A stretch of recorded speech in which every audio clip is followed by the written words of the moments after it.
27 de febrero de 1943, Neustadt, Alemania. La orden no se lanzó a gritos ni vino con golpes o insultos. Llegó como un susurro. Anna Feldman llevaba más de una hora en la fila, descalza, con los pies hundidos en el barro helado del patio principal.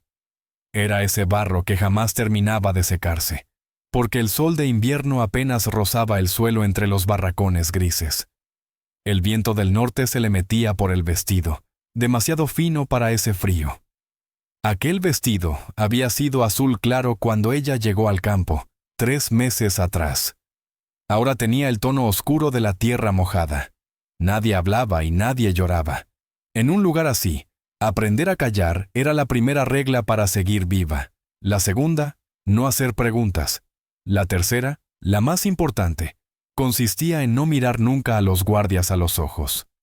En la fila había 42 mujeres, todas jóvenes, todas judías. Las habían elegido la noche anterior, durante el recuento, cuando la Oberfsirin, la supervisora jefe, avanzó despacio entre las filas con una linterna y una lista mecanografiada. No explicó el motivo, solo fue señalando, tú, tú, tú, y siguió hasta completar los 42 nombres. Ana fue la número 37. Fue entonces cuando Miriam Keller pasó a su lado. Inclinó apenas la cabeza, evitó mirar a cualquiera, no movió los labios de forma visible, y aún así, dejó escapar 3 palabras tan bajas que parecían mezclarse con el viento que silbaba entre los edificios. Cierra los ojos y no grites. Ana no lo entendió. Al principio pensó que era una oración, o tal vez otra advertencia más, como tantas desde que había llegado. No bebas del grifo del bloque 5, está contaminada. No mires al doctor Hartwig cuando hace inspecciones, le molesta. No te acerques a las alambradas al amanecer. Los guardias disparan por diversión. Eran avisos que circulaban en susurros, de boca en boca, como una red invisible de supervivencia. Pero cuando el sonido metálico de la puerta del barracón médico rompió el silencio del patio, lo comprendió. Delante de ellas, una por una, las mujeres iban desapareciendo dentro de aquel edificio bajo de madera y ladrillo. Era un edificio que todo el mundo conocía, pero del que nadie hablaba en voz alta. No salían gritando, no salían corriendo. Sencillamente no salían. Al menos no por la puerta principal. Algunas volvían horas después por la entrada lateral, caminando como sonámbulas, con los ojos vacíos y las manos apretadas contra el vientre. Otras no volvían nunca. Solo quedaba el silencio, y ese silencio pesaba más que cualquier grito. El rumor había corrido desde el amanecer por los bloques de prisioneras, saltando de litera en litera durante el reparto del desayuno. Un trozo de pan negro y un líquido marrón al que llamaban café. El médico había pedido mujeres jóvenes, no para curarlas, no para ayudarlas, sino para examinar. La palabra examinar sonaba como una sentencia. Nadie sabía con exactitud qué significaba allí, pero todas intuían que nada bueno podía esconderse detrás. Las que habían pasado antes no hablaban del tema. Si alguien mencionaba el barracón médico, se quedaban mirando a la nada. Ana apretó los dedos hasta clavarse las uñas en las palmas. Delante de ella estaba Eva Lorenz, con apenas 14 años, demasiado pequeña para entender del todo lo que implicaba aquella frase. Eva no preguntó nada. Mantuvo la vista fija en el suelo embarrado, contando en silencio las piedras que asomaban del barro, como si ese cálculo pudiera frenar el tiempo. Su madre había sido polaca católica, maestra de primaria en Cracovia. Su padre, judío, tenía una pequeña librería cerca de la plaza principal. Esa mezcla la había condenado 2 veces. Para los nazis no era lo bastante aria, y tampoco era lo bastante judía como para pasar desapercibida. Era para ellos lo peor de ambos mundos, un problema genético que debía desaparecer. El reloj de la torre de vigilancia marcaba las 8:15 de la mañana. El cielo seguía gris, cargado de nubes que amenazaban nieve. La temperatura rondaba los 2 grados bajo cero. Las mujeres temblaban en la fila, pero no era solo por el frío. Al frío ya se habían acostumbrado. temblaban por lo que venía. Entonces apareció él. El doctor Reinhardt cruzó el patio con pasos medidos. Cada pisada calculada, cada gesto deliberado, un cuaderno negro apretado bajo el brazo izquierdo.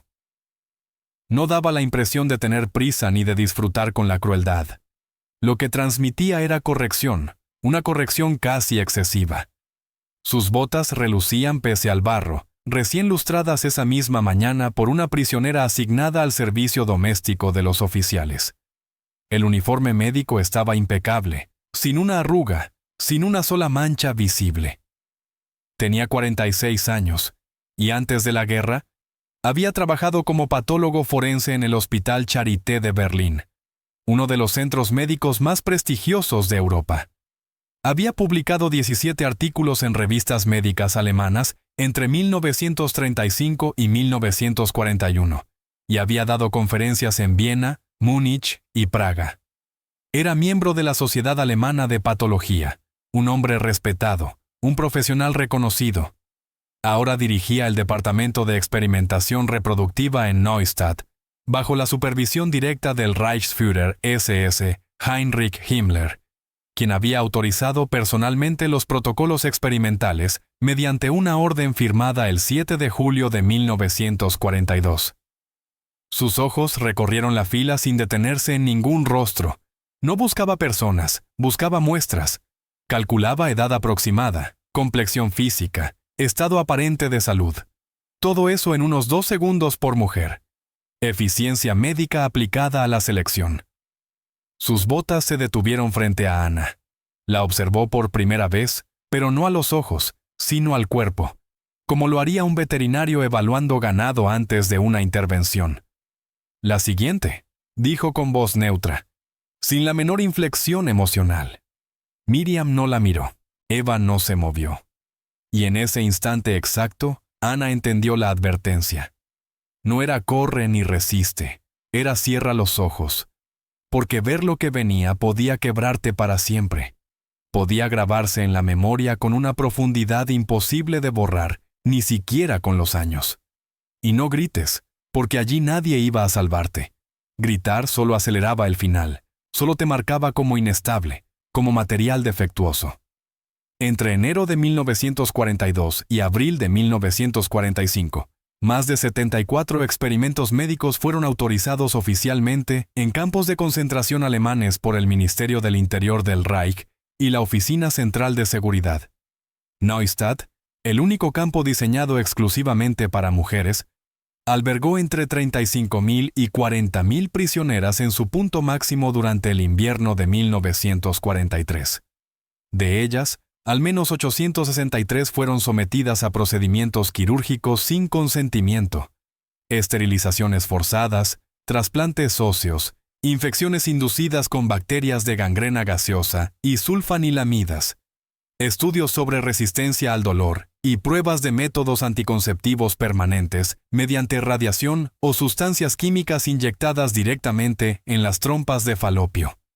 Los médicos implicados no eran villanos de película ni monstruos fuera de control. Eran profesionales titulados, formados en universidades prestigiosas, que firmaban informes, llevaban registros minuciosos en cuadernos de tapa de cuero, fotografiaban resultados con cámaras Leica proporcionadas por el departamento y publicaban conclusiones preliminares en revistas médicas internas del Reich. El horror no nacía de la locura, sino de la lógica burocrática aplicada a cuerpos humanos convertidos en cifras, de la eficiencia industrial trasladada al terreno de la medicina.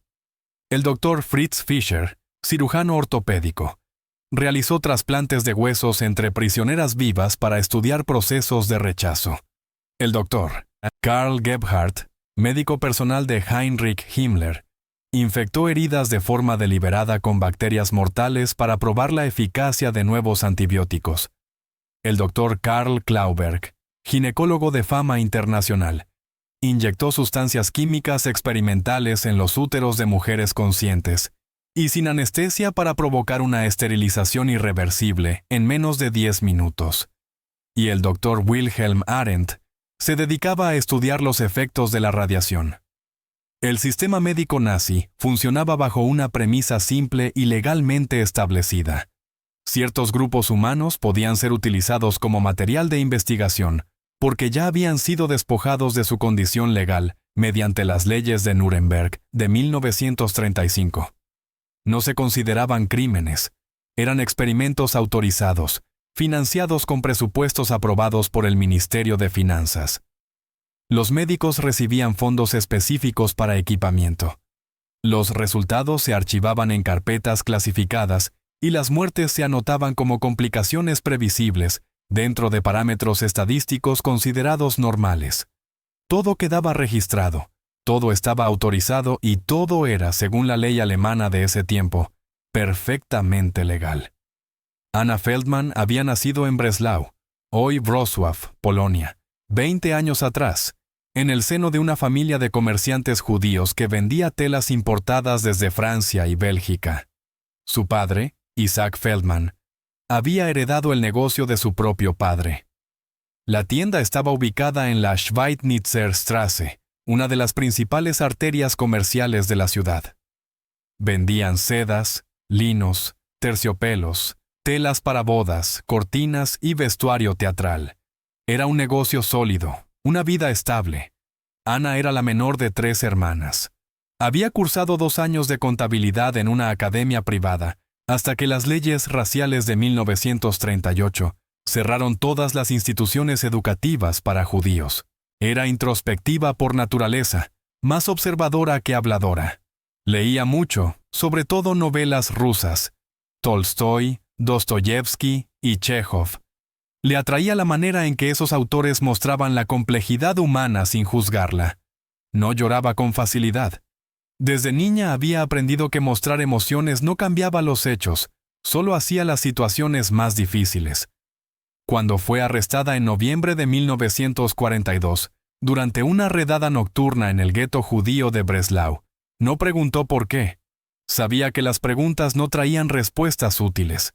Empacó lo poco que le permitieron, una muda de ropa, un cepillo, nada más, y subió al vagón de ganado sin despedirse. Sus padres habían sido deportados 6 meses antes. En mayo, no sabía a dónde, tal vez Cracovia o más al este. Nunca volvió a verlos. Sus 2 hermanas mayores habían logrado huir a Suiza en 1939, antes del cierre de fronteras. Al menos eso le habían dicho. No tenía manera de comprobarlo. El viaje hasta Neustadt duró 3 días. 120 mujeres apiñadas en un vagón diseñado para 40. Sin baños, sin agua, sin ventanas. Cuando llegaron, 17 habían muerto. Las sacaron del tren como si fueran bultos. Las que seguían con vida fueron rapadas, desinfectadas con un líquido que quemaba la piel, marcadas con un triángulo amarillo cosido al vestido y asignadas al bloque 17, el barracón de prisioneras judías que aún no habían sido destinadas a trabajo forzado. Miriam Keller era distinta. Tenía 31 años y había llegado a Neustadt en agosto de 1942 desde Lublin, donde había trabajado como enfermera en el hospital público municipal, antes de la ocupación alemana en septiembre de 1939. Era práctica, directa, dura como el acero frío. Había visto morir a demasiadas personas como para creer en milagros o en compasión institucional. Durante el primer año de ocupación, había trabajado en el gueto de Lublin, tratando tifus, tuberculosis y desnutrición severa. Había visto morir a ancianos, niños, mujeres embarazadas, día tras día, lentamente, sin medicinas, sin comida suficiente, sin esperanza. No dramatizaba ni consolaba con frases vacías, informaba. Esa frialdad no era crueldad, era supervivencia funcional. Había aprendido que la compasión sin recursos no servía de nada, y que las promesas falsas podían ser más crueles que una verdad dura. Al llegar al campo, dejó de usar su nombre completo y se quedó solo con Miriam. Los apellidos en Neustadt eran peligrosos, revelaban origen, religión, lazos familiares. Ella había aprendido a borrar esos rastros, a convertirse en una sombra sin pasado verificable. Llevaba 6 meses en el campo cuando conoció a Ana. 6 meses viendo llegar trenes, viendo morir compañeras, aprendiendo las reglas invisibles que separaban a las que sobrevivían de las que no. Y una de esas reglas era simple. Si te llamaban al barracón médico, debías asumir que no volverías siendo la misma persona. Eva Lawrence casi no hablaba, no porque fuera tímida por naturaleza, sino porque había aprendido que el silencio era más seguro que cualquier palabra. Su madre polaca, Katarzyna Lawrence, había intentado protegerla durante más de un año, moviéndola de un escondite a otro. Primero fue un convento de monjas benedictinas en las afueras de Cracovia. Después, la casa de una prima lejana en un pueblo rural. Más tarde, el sótano de una antigua alumna de su madre. Ningún refugio duraba más de 3 a 5 meses, hasta que alguien sospechaba o el peligro se volvía demasiado evidente. En enero de 1943, una denuncia anónima, probablemente de un vecino que había notado el parecido de Eva con su padre judío, puso fin a esa frágil protección. La Gestapo llegó pasada la medianoche. Arrestaron a Eva, a su madre y a la familia que las ocultaba. Las separaron en el tren. Eva nunca supo si su madre llegó viva en algún lugar. Nunca lo sabría. Ahora estaba sola en Neustadt, demasiado joven para comprender del todo el sistema, pero lo bastante lúcida como para entender que debía obedecer sin cuestionar, que hacer preguntas te marcaba como problemática. Su fortaleza no estaba en las palabras, sino en la mirada fija, en la capacidad de no derrumbarse por fuera, de mantener la espalda recta incluso cuando todo en su interior temblaba. La puerta del barracón médico volvió a abrirse. Salió una guardia, Aufseherin Müller, 27 años, antigua obrera textil de una fábrica en Sajonia que se había unido a las SS femeninas en 1941, porque pagaban mejor que cualquier empleo civil. Llevaba una tablilla de madera en la mano. Llamó 3 números. No nombres, números. Los números tatuados en el antebrazo de cada prisionera. 67.432, 67.101, 67.519. Ana era la 67.501. Miriam no la miró cuando Anna dio el primer paso al frente. Eva tampoco, pero ambas comprendieron lo mismo en ese instante. Si Anna entraba allí, tal vez no volvería, o volvería distinta, rota de una manera que no se veía desde fuera, pero que lo cambiaba todo. Ana caminó los 17 metros que separaban la fila de la puerta del barracón. Contó cada paso en silencio. 1, 2, 3. Como si contar pudiera darle control sobre algo, sobre lo que fuera. El interior del barracón médico olía a desinfectante fenólico mezclado con algo más, algo metálico y dulzón al mismo tiempo. Sangre vieja combinada con yodo y éter. Las paredes eran de madera sin pintar, con manchas de humedad en las esquinas. En el centro de la sala principal había una mesa de acero cubierta con una sábana que alguna vez fue blanca, pero que ahora mostraba manchas amarillentas imposibles de borrar. A un lado, sobre una bandeja metálica, descansaban instrumentos quirúrgicos, tijeras de distintos tamaños, bisturíes con mango de madera, pinzas, jeringas de vidrio, agujas hipodérmicas sumergidas en alcohol, todo ordenado. Todo limpio, como si fueran herramientas comunes en un hospital común para procedimientos comunes. El doctor Arendt estaba de pie junto a la ventana, escribiendo en su cuaderno con una letra pequeña y precisa. No levantó la vista cuando Ana entró. Solo hizo un gesto con la mano izquierda hacia la mesa. Un movimiento casual, como quien señala una silla durante una consulta médica rutinaria. Quítese la ropa. Acuéstese boca arriba. No había cortinas, ni biombos, ni ningún tipo de privacidad. El Gefreiter Paul Brandner, un soldado alemán de 22 años asignado como asistente médico, estaba en una esquina junto a un armario metálico, sosteniendo una caja de vendajes. Evitaba el contacto visual. Siempre lo hacía. No por amabilidad, sino porque mirar directamente a las prisioneras implicaba reconocerlas como personas, con rostros, con historias, con nombres, y ese reconocimiento volvía las órdenes más difíciles de cumplir. Era más sencillo pensar en ellas como números, como casos clínicos, como material de trabajo.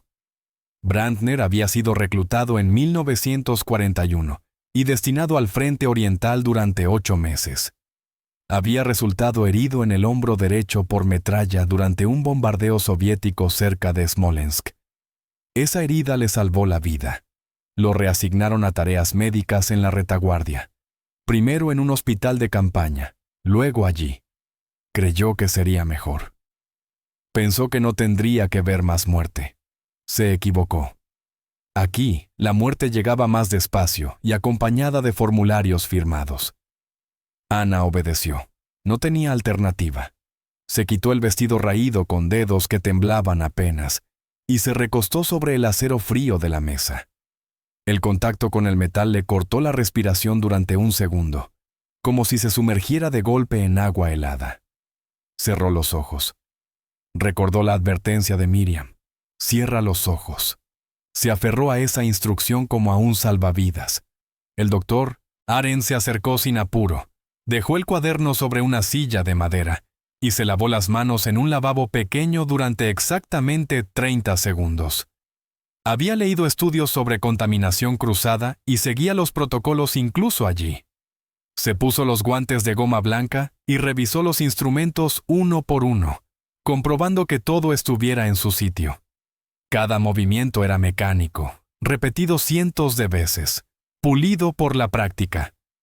Este procedimiento forma parte de un estudio sobre la viabilidad de la esterilización masiva mediante radiación de rayos X controlada, dijo con voz profesional, como si estuviera dando una clase magistral en un auditorio universitario. El objetivo es determinar la dosis mínima efectiva capaz de destruir la función ovárica sin causar daños externos visibles que requieran tratamiento médico posterior. Usted es la muestra número 43 del protocolo B7. El procedimiento fue aprobado por el Reichsführer Himmler mediante la orden RFD 42 del 7 de julio de 1942. Ana no respondió ni preguntó nada.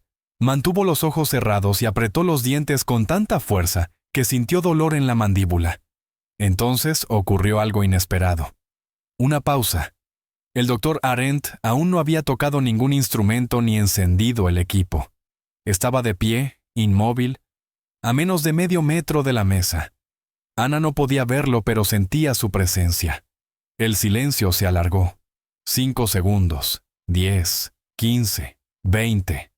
Escuchaba su propia respiración, el tic-tac de un reloj de pared en algún punto de la habitación, el viento afuera.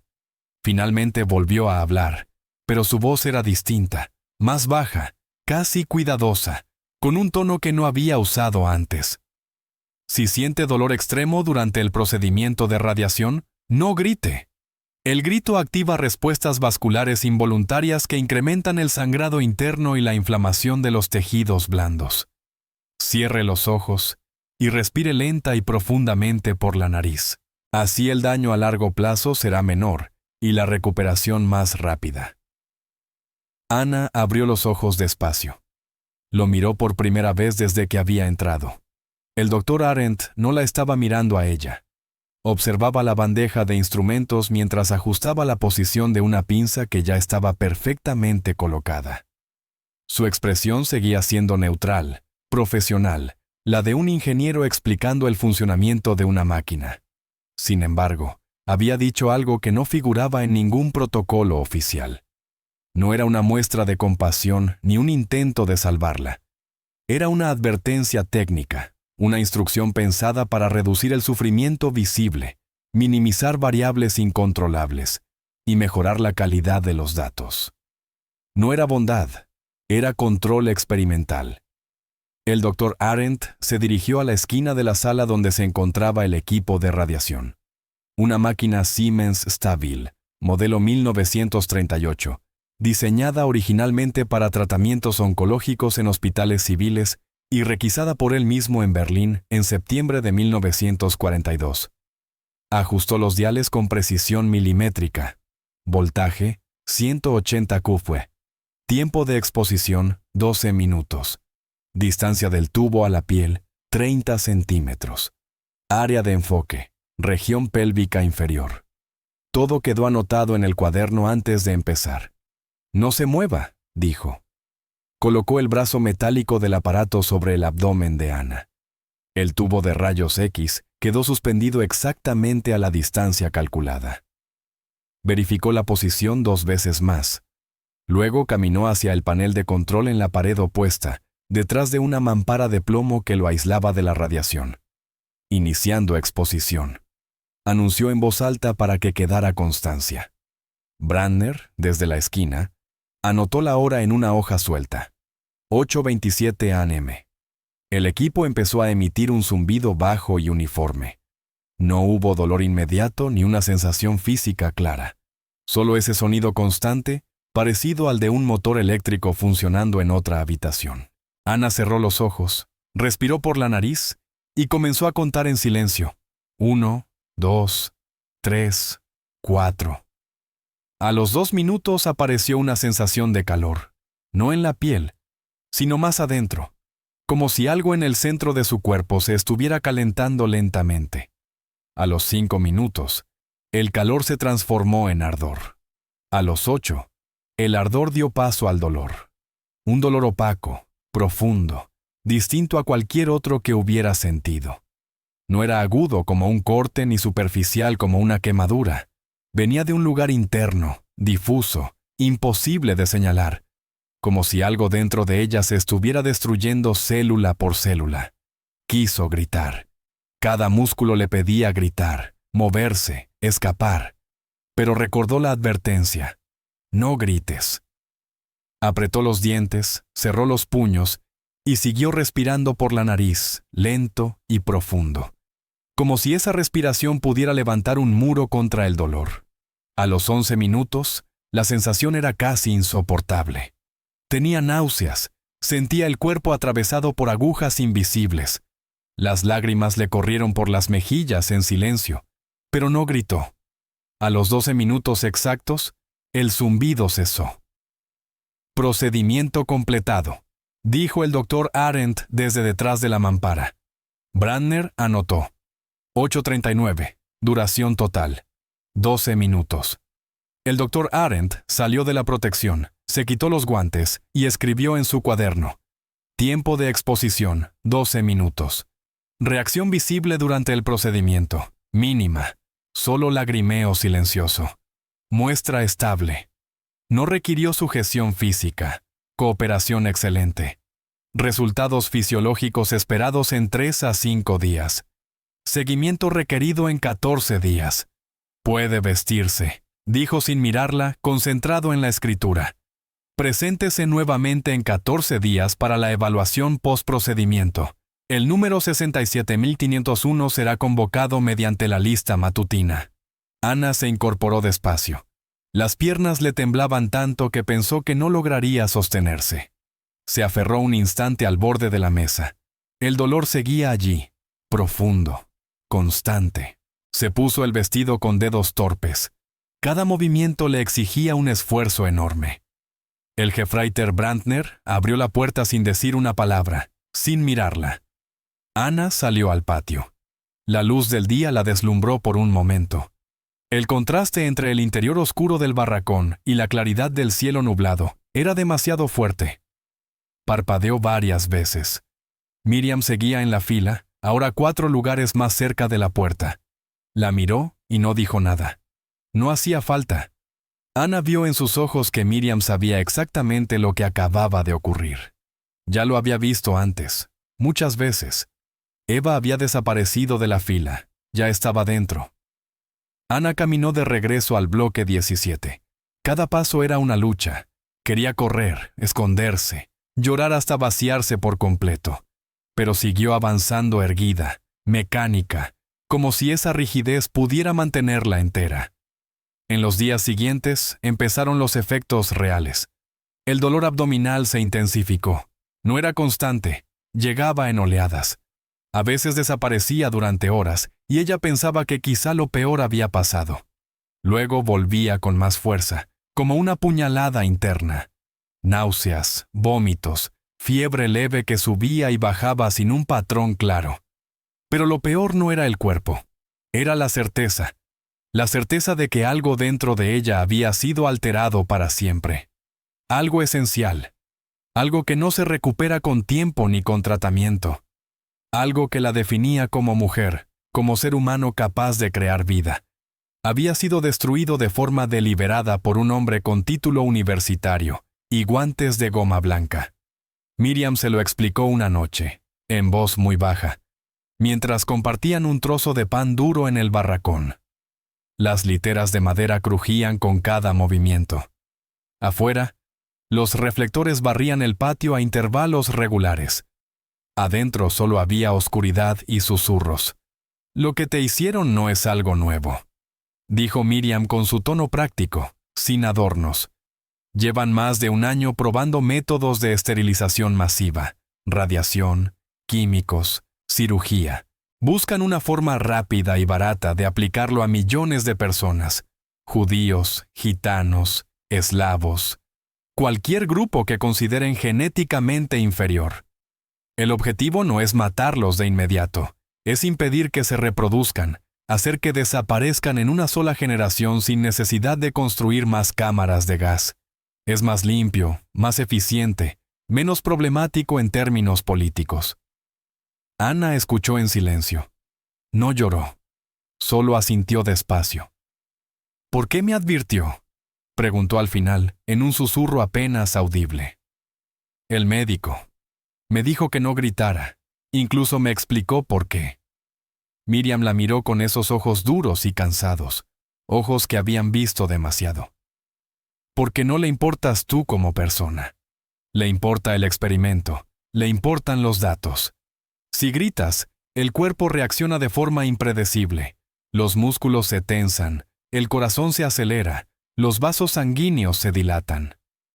Eso arruina los resultados, introduce variables que no puede controlar. Te dio esa instrucción para que el procedimiento fuera más limpio, más controlado, más científicamente válido.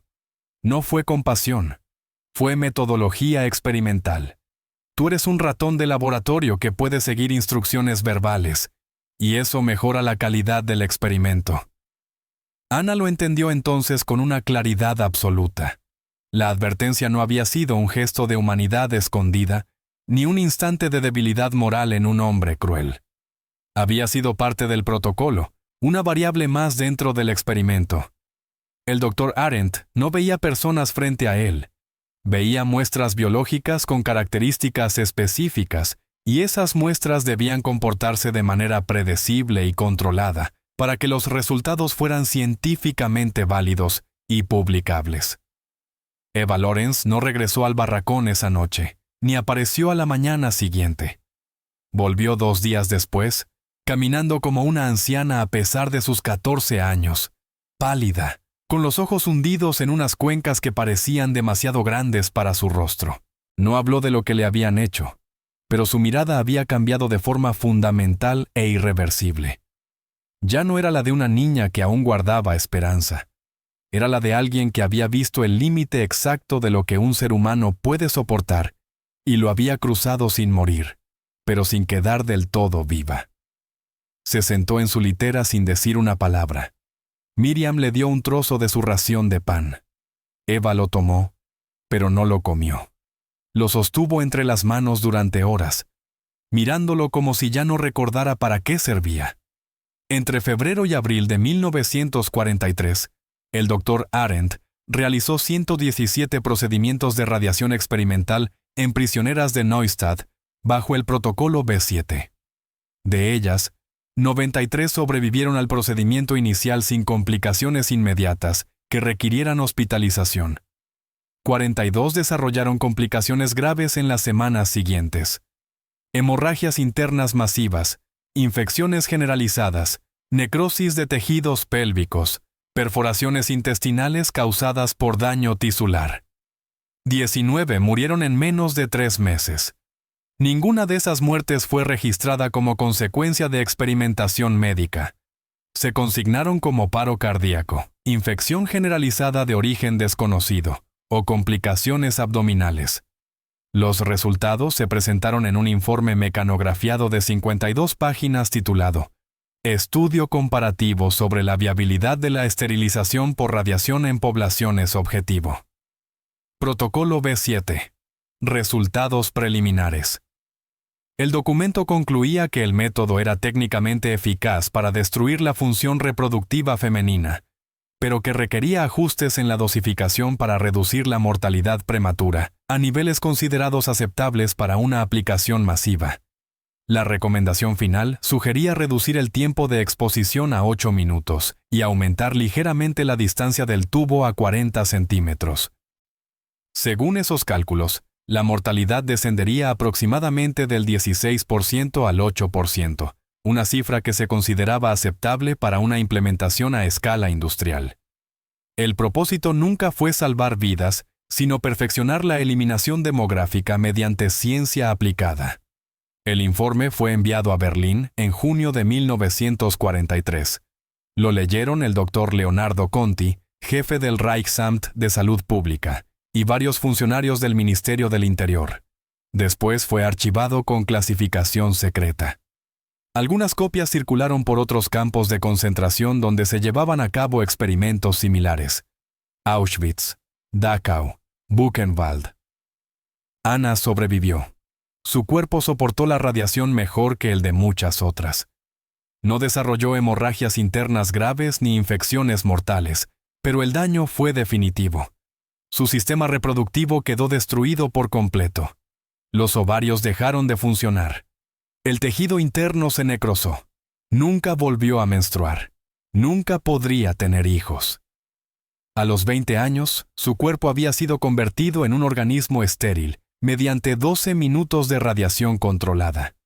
Miriam también sobrevivió, aunque fue sometida a 3 procedimientos más antes del final de la guerra. Primero, otro protocolo de radiación en mayo de 1943. Después, un experimento con inyecciones químicas directas en septiembre. Finalmente, una intervención quirúrgica en enero de 1944. Cada uno dejó una marca. Cada uno le arrebató otra parte de lo que había sido un cuerpo funcional. Eva fue trasladada a otro campo en julio de 1943. Ana nunca supo con certeza a cuál. Algunas decían Auschwitz-Birkenau, otras Bergen-Belsen. Los registros oficiales solo indicaban transferida. Eva no fue localizada tras la guerra. Su nombre figura en listas de víctimas no confirmadas. Tenía 14 años cuando desapareció del sistema de registro de Neustadt. El Dr. Wilhelm Arendt nunca fue juzgado después de la guerra. Cuando las tropas soviéticas se acercaron a Neustadt, en abril de 1945, recibió órdenes de evacuar el campo junto con otros oficiales médicos. Antes de marcharse, destruyó todos los registros experimentales que pudo. Quemó cuadernos personales, informes manuscritos, fotografías de procedimientos. Los documentos oficiales archivados en Berlín también ardieron durante el caos de los últimos días del Reich. Luego huyó hacia el oeste, evitando las zonas bajo control soviético. Fue capturado por fuerzas estadounidenses cerca de Hamburgo en junio de 1945, pero no como criminal de guerra, sino simplemente como prisionero de guerra alemán de bajo rango. Durante los interrogatorios rutinarios, negó haber participado en experimentos médicos. Afirmó que solo había sido un médico de campo dedicado a tratar enfermedades comunes entre las prisioneras: tifus, disentería, desnutrición.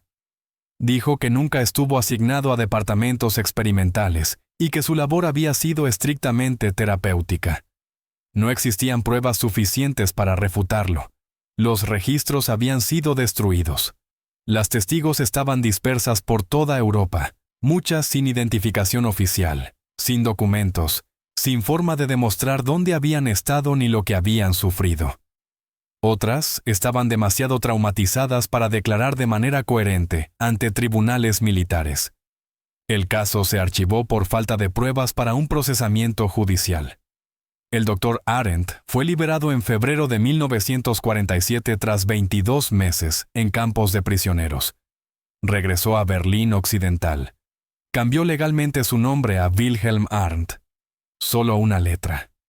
una modificación mínima que pasaba inadvertida en los documentos oficiales.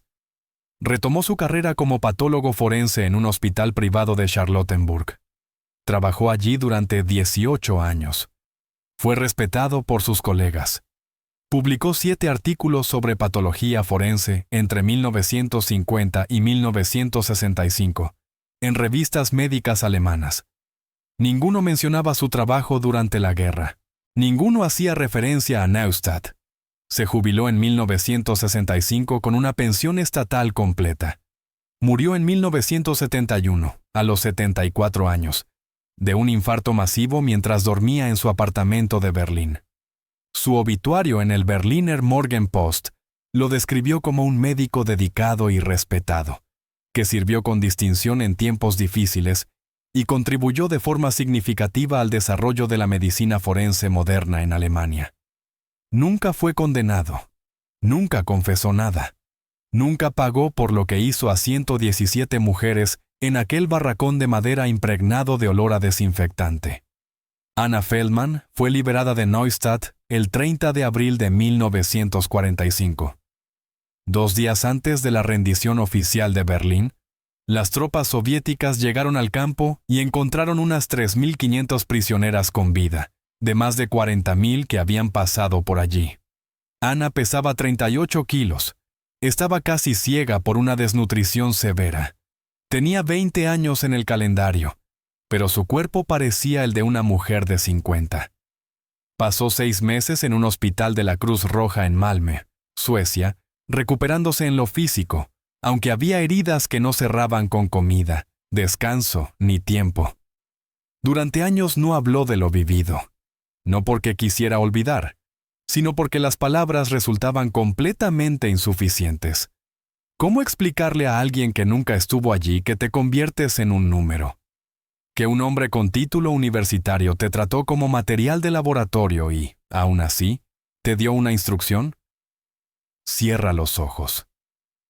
No grites, no para salvarte, sino para que su experimento fuera más preciso, más científicamente correcto. ¿Cómo explicar que obedecer? Fue la única forma de conservar un mínimo control sobre tu propio cuerpo, justo en el momento en que ese cuerpo estaba siendo destruido por alguien que solo veía una muestra biológica. En 1948, emigró a Estados Unidos, patrocinada por una organización judía de ayuda a refugiados. Se estableció en Nueva York. Cambió legalmente su nombre a Leah Morgan, un nombre menos europeo, menos marcado. Trabajó como contadora en una pequeña empresa textil del Lower East Side. La ironía no se le escapaba. Su familia había vendido telas en Breslau. Ahora ella llevaba las cuentas de una empresa que vendía telas en Manhattan. Nunca se casó, nunca tuvo hijos, no por decisión propia. Vivió sola en un apartamento de una habitación en el Bronx durante 40 años. Trabajó, pagó impuestos, votó, compró comida, cocinó, durmió. Desde fuera llevó una vida normal, funcional, invisible. Por dentro, algo seguía roto. Algo sin nombre en inglés, ni en alemán, ni en yiddish. Una fractura que atravesaba todo y que no se veía desde afuera. Vivió 40 años en un silencio autoimpuesto, hasta que en 1985, una organización de sobrevivientes del Holocausto, la USC Shoah Foundation, se puso en contacto con ella. Estaban recopilando testimonios de mujeres sometidas a experimentos médicos en campos de concentración. Habían encontrado su nombre en listas parcialmente reconstruidas de Neustadt. Anna, Leah, aceptó hablar, no para buscar venganza contra hombres que probablemente ya habían muerto, ni para obtener justicia de un sistema legal que había dejado escapar a la mayoría de los responsables. Habló para que quedara constancia, para que alguien, en algún lugar, en algún momento futuro, supiera exactamente qué había ocurrido en aquel barracón de madera con instrumentos médicos ordenados y un médico de guantes blancos que hablaba de muestras y protocolos. Su testimonio fue grabado en video en enero de 1986, en las oficinas de la Fundación en Manhattan. Duró 17 minutos, la misma duración exacta del procedimiento 43 años antes. Cuando le preguntaron cómo había sobrevivido, no solo físicamente sino también en lo mental, respondió algo que el entrevistador no esperaba. El médico me dijo que cerrara los ojos y no gritara. Me explicó que, si gritaba, mi cuerpo reaccionaría de formas que arruinarían su experimento. Obedecí no porque confiara en él ni porque creyera que me estaba ayudando, sino porque entendí que gritar no cambiaría nada. Solo le daría más control sobre mi reacción.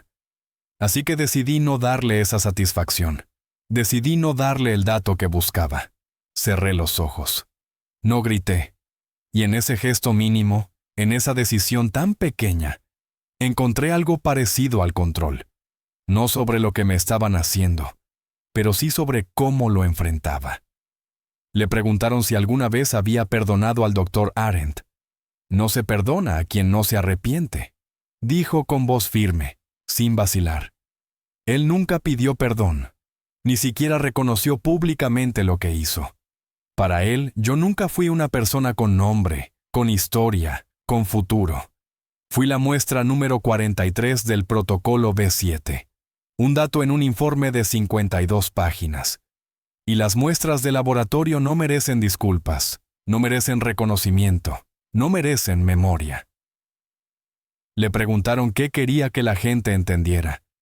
Respondió que quienes hicieron aquello no eran monstruos enloquecidos, sino profesionales formados, médicos con títulos universitarios, científicos con publicaciones, hombres que firmaban informes y seguían protocolos. El horror, dijo, no nació de la locura, sino de la lógica aplicada sin límites morales, de la ciencia despojada de humanidad. Y eso era lo verdaderamente aterrador. Porque a los monstruos se los reconoce con facilidad, pero a los hombres con bata blanca y guantes de goma, que te tratan como material de investigación mientras explican el procedimiento con voz calmada, es mucho más difícil identificarlos, hasta que ya es demasiado tarde.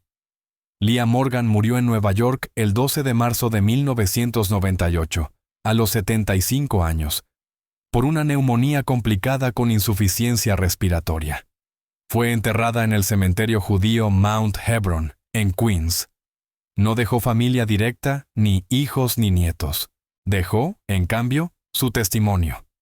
Grabado en video, transcrito, archivado y preservado en la Universidad del Sur de California y en el Museo del Holocausto de Washington, D.C. 17 minutos de verdad frente a décadas de silencio oficial. Miriam Keller sobrevivió. Regresó a Polonia tras la liberación, pero su ciudad natal, Lublin, ya no existía como la recordaba. El gueto había sido arrasado, el hospital donde había trabajado estaba en ruinas, sus amigos habían muerto. Su familia había desaparecido en campos de exterminio. No quedaba nada a lo que volver, salvo escombros y recuerdos. Trabajó como enfermera en un hospital público de Varsovia durante 30 años. Nunca se casó. Nunca habló en público de Neustadt. Cuando alguien le preguntaba por las cicatrices del abdomen, respondía simplemente «la guerra» y cambiaba de tema. Murió en Varsovia en 1982, de cáncer de estómago. Tenía 71 años. Eva Lorenz desapareció por completo de los registros oficiales en julio de 1943. Su nombre figura en listas de transferencias de Neustadt a Bergen-Belsen, con fecha del 23 de julio, pero no hay confirmación de que llegara viva al destino. Bergen-Belsen no mantenía registros detallados de ingresos en ese periodo. El campo estaba saturado, desorganizado, sumido en el caos administrativo. Tenía 14 años cuando fue sometida al procedimiento en Neustadt. Nunca fue localizada después de la guerra. Su nombre está inscrito en el monumento a los niños víctimas del Holocausto en Cracovia, junto a otros 1.236 niños y adolescentes judíos de la ciudad que nunca regresaron. El Gefreiter Paul Brandner fue capturado por fuerzas soviéticas en mayo de 1945, cerca de Potsdam. Pasó 4 años en campos de prisioneros en Siberia. Testificó brevemente en los juicios de Nuremberg en 1947 como testigo menor, interrogado por su trabajo como asistente médico en Neustadt. Admitió haber estado presente durante procedimientos médicos experimentales, pero negó una participación activa. Afirmó que solo obedecía órdenes, que no comprendía del todo lo que ocurría, que era un soldado joven sin formación médica real. Fue liberado en 1949. Regresó a su pueblo natal en Baviera y trabajó como carpintero hasta su muerte en 1967, por cirrosis hepática. Tenía 48 años. Nunca habló públicamente de su tiempo en Neustadt. Cuando su hijo, nacido en 1951, le preguntó años después qué había hecho durante la guerra, respondió: cosas que no vale la pena recordar. En total, más de 2.300 mujeres fueron sometidas a experimentos médicos no consentidos en campos de concentración nazis entre 1942 y 1945. De ellas, menos de 300 sobrevivieron lo suficiente como para testificar después de la guerra. La mayoría de los médicos responsables nunca enfrentó a la justicia. De los 23 médicos acusados en los juicios de Nuremberg de 1946-1947, solo 7 fueron condenados a muerte. 16 fueron absueltos o recibieron sentencias menores. Muchos continuaron sus carreras en hospitales, universidades y clínicas privadas de Alemania Occidental, Estados Unidos, Argentina y otros países. Algunos incluso publicaron investigaciones médicas basadas en datos obtenidos en los campos, sin mencionar jamás el origen de esos datos. Esos artículos aún existen en archivos de revistas científicas, y de vez en cuando, son citados en estudios modernos por investigadores que ignoran de dónde provienen realmente.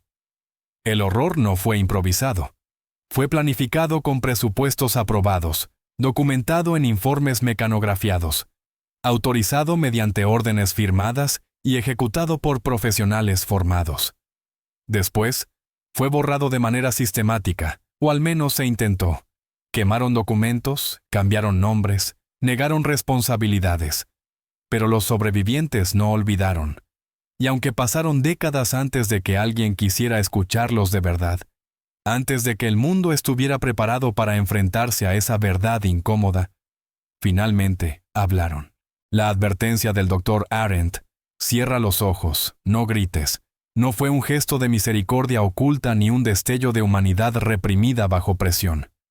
Fue una instrucción técnica, una forma de controlar variables experimentales, un método para mejorar la calidad de los datos recogidos. Pero para Lea, esa frase terminó convirtiéndose en otra cosa. Se transformó en una elección. La elección de no quebrarse de forma visible, de no darle la satisfacción de verla destruida, de conservar, aunque fuera por un instante mínimo, algo parecido al control sobre su propio cuerpo.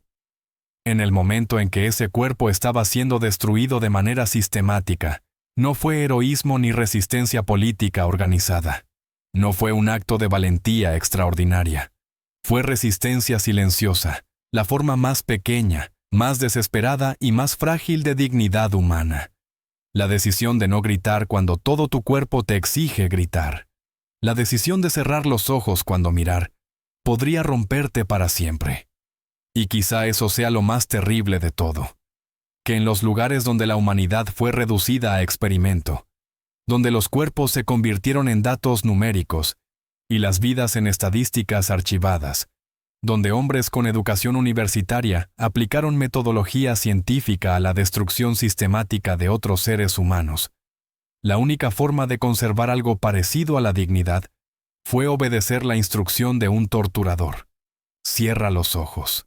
No grites, porque nadie vendría a salvarte, porque gritar no cambiaría el resultado. La única victoria posible era tan pequeña, tan íntima, tan invisible para cualquiera que no fuera ella misma, que casi no podía llamarse victoria. Pero para Lea, contaba. Contó. Durante 40 años de silencio, durante una vida vivida a la sombra de lo que le habían arrebatado, esa decisión, esa obediencia convertida en acto de voluntad, fue lo único que pudo conservar como prueba de que no había sido destruida por completo. No la salvó, no reparó el daño físico, no trajo justicia ni devolvió lo perdido. pero le dio algo que nadie más podía quitarle: la certeza de que, en el peor momento de su vida, cuando estaba más rota y más vulnerable, había tomado una decisión. Y esa decisión, por minúscula que fuera, había sido suya.